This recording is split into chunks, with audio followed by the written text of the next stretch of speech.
we looked at the availability of properties in the Hollywood area with the thought that maybe we could leapfrog our time schedule by buying a studio and converting it to television. I remember one night having dinner with Sam Goldwyn, and he said to me, "You have something called Studio One. Does that actually start and stop on the air?" And I said, "Yes, it's live. We do the whole thing from top to bottom." "Oh, no," he said, "there must be film in there someplace." And I said, "No." And he said, "Well, how do you move the camera around?" And I said, "No problem, we just roll it in." Now, what he was concerned about was they put tracks down and roll the camera on a steel rail, but the floors would not allow you to take a television camera and rotate it or to move it in on a shot. The floors were wicked, they were rough, so you'd have to put down special floors.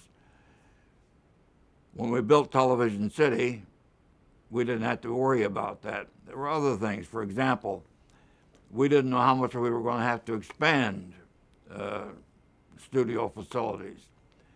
So we developed a concept. Think of the studio building as a loaf of bread.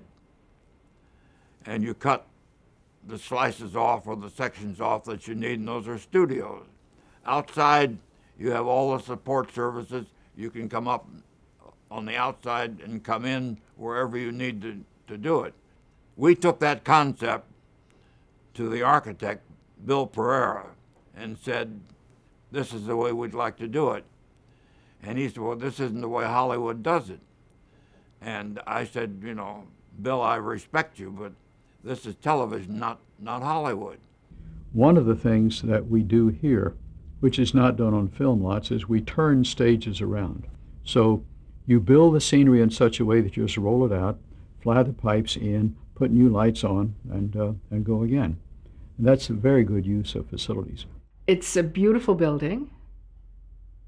I think I have said when I walked through the artist entrance, it was like walking into Wonderland through the looking glass, because it was the magic first 2 years. I think television started there in 1952. This was 1954 when I started. And they were doing live shows, no tapes, no kinescopes, so that you functioned with the best and the worst of theater and film. My first Playhouse 90 was glamour. Glamour had come to television because CBS had built this magnificent television city in Los Angeles, in the heart of if you can find a heart of Los Angeles, but that's where it was, you know, and it was a magnificent operation, and television had come to deserve buildings for itself. This was a whole new idea that you'd have a building for television, but there it was, and Playhouse 90 was one of the first shows to go into that mammoth building. And so it was very glamorous, you know, because fans were always hanging around these artist entrance, you know, with their autographed books and things of that kind. And you had designated parking area, you know.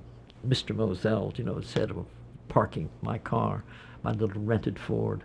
I went to Television City, and we'd been doing television shows in radio studios, in these teensy little studios. I'd never seen a big studio. I'd never seen a place where your cables didn't get tangled. I'd never seen a place designed for a television show. I mean, and it had dressing rooms for the actors. It was just, I thought, the day I went to Television City, I thought I died and gone to heaven, and all I wanted to do in life was work in that wonderful plant. That plant wasn't that wonderful when you got there, because we outgrew it very quickly. But in its day, for us, it was a miracle.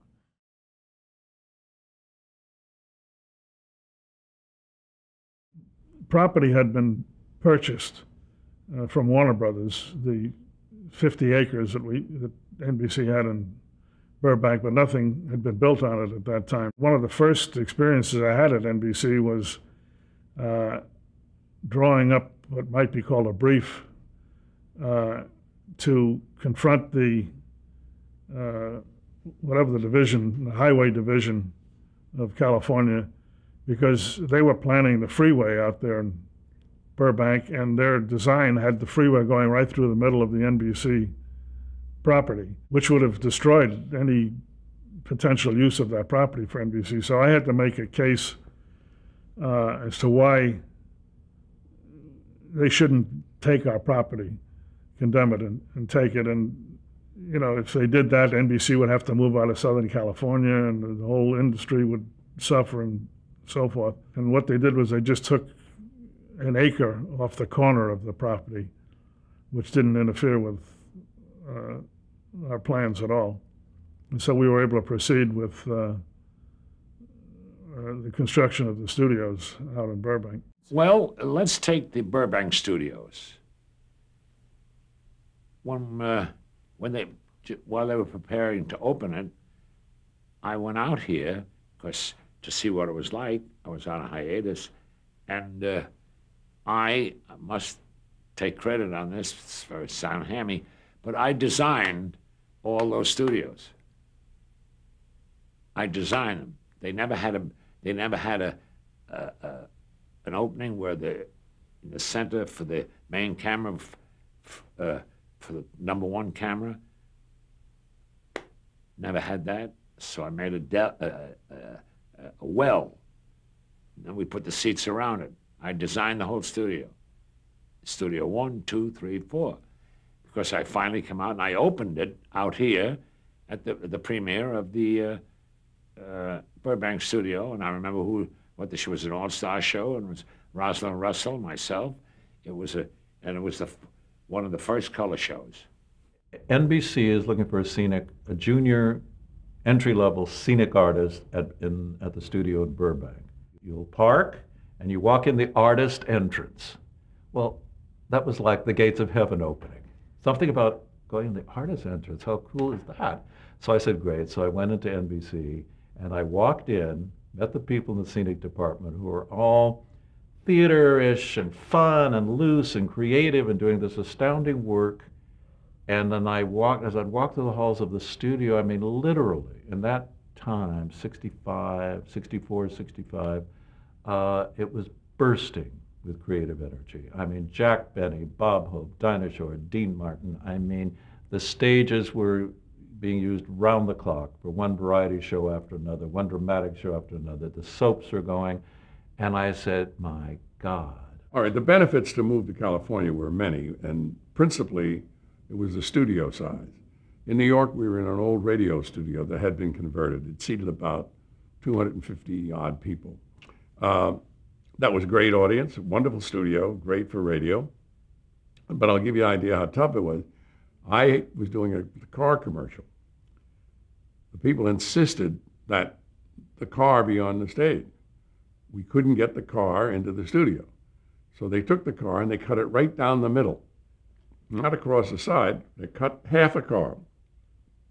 They got half a car in the elevator, and they lit it such a way that I was standing in front of what seemed to be a real car. But that's how small everything was. When we would come to California, if Johnny wanted to do a sketch, like one night he wanted to do a sketch with the Green Giant, and they wanted to have a Green Giant.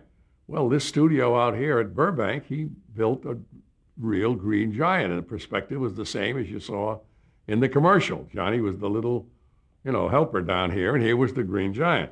If we wanted to bring in a couple of elephants, we could have brought them in because of those big studio doors. So it seemed natural to take advantage of that. Since we were already taking advantage of it 4 months a year, why not do it all the time? And the original plan was to move out here and then go back to New York in the fashion that we had gone to California, copy that same format. But what happened, we did it a couple of times, and then it didn't seem to work as well, and we loved the NBC studios here so well, it was natural.